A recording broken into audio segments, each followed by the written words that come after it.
long does it take someone to get over sexual abuse or assault? Obviously, there's not really much information. I don't know if this was the person who experienced the abuse asking, or if it's maybe a loved one who is walking through it with someone. But what would your response be to that question? Yeah, you are right, Tori, that this is a very broad question, and I don't have a specific answer for it. Um, I think the best answer is as long as they need. Um, you know, it's really hard to give a time limit on it, just because it depends on the person.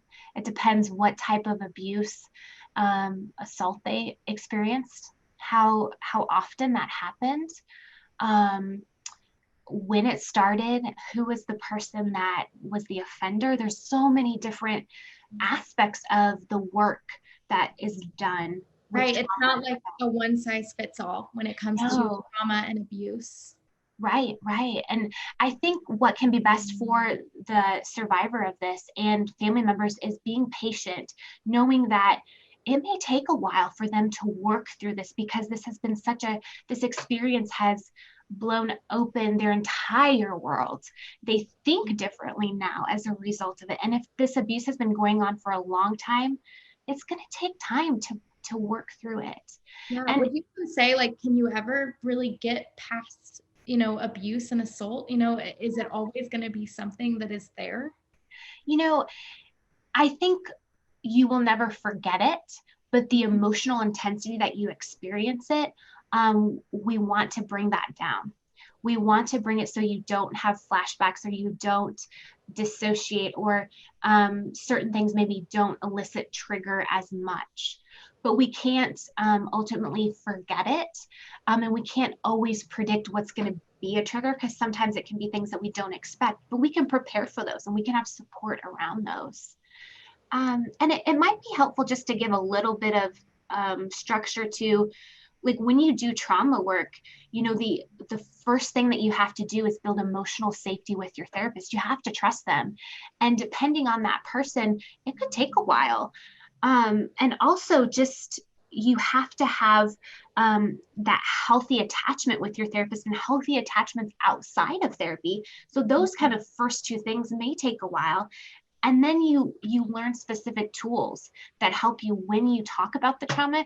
It doesn't create dissociation. It doesn't totally make you struggle to function with life. And then you get into the trauma. So there's some steps before you actually get to trauma. And so maybe even knowing that can help you understand the length of the work. Right. And I was going to kind of say, would you say that having a counselor, that it's going to therapy, is kind of a necessity for getting through this experience? And how can it be helpful? What tools are they going to be able to give, say, me, if I had experienced this? What tools are you going to give me?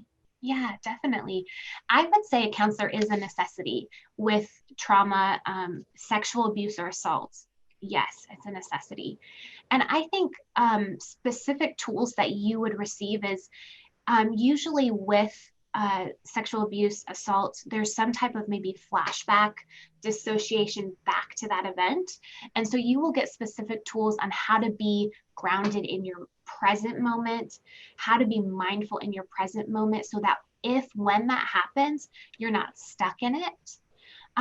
You'll also be taught skills, like if you experience panic attacks, high anxiety, what are specific things you can do in that moment, different environments to help calm yourself down, um, as well as having words for the emotions that you're experiencing them, knowing how to communicate that with safe people, and as well as how do I go about having maybe a normal relationship if it's a sexual abuse or assault and you're married, or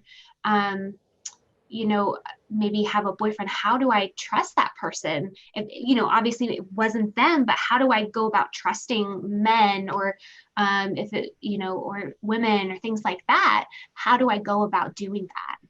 Right. Yeah. So last question around this would just be, maybe, if there's someone who's watching this, if maybe the person who asked this question is a loved one of someone who is struggling with this, Yeah. what practical tips, I know you mentioned being patient with them, but do you have any practical tips for just being that person for someone?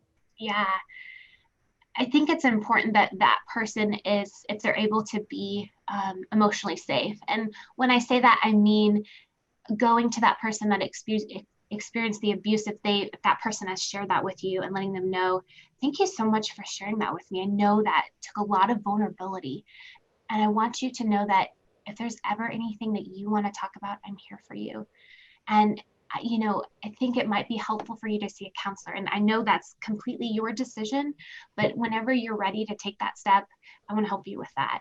And I will support you through that.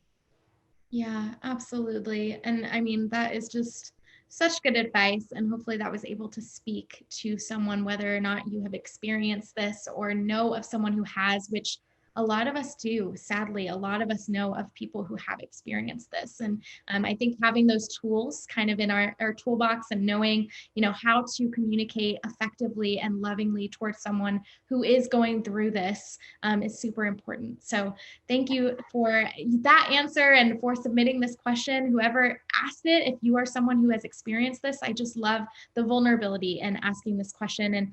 And like you said, September, I mean, it's not one size fits all when it comes to trauma and abuse. And I think having that grace and patience for yourself is just so vital in the healing process.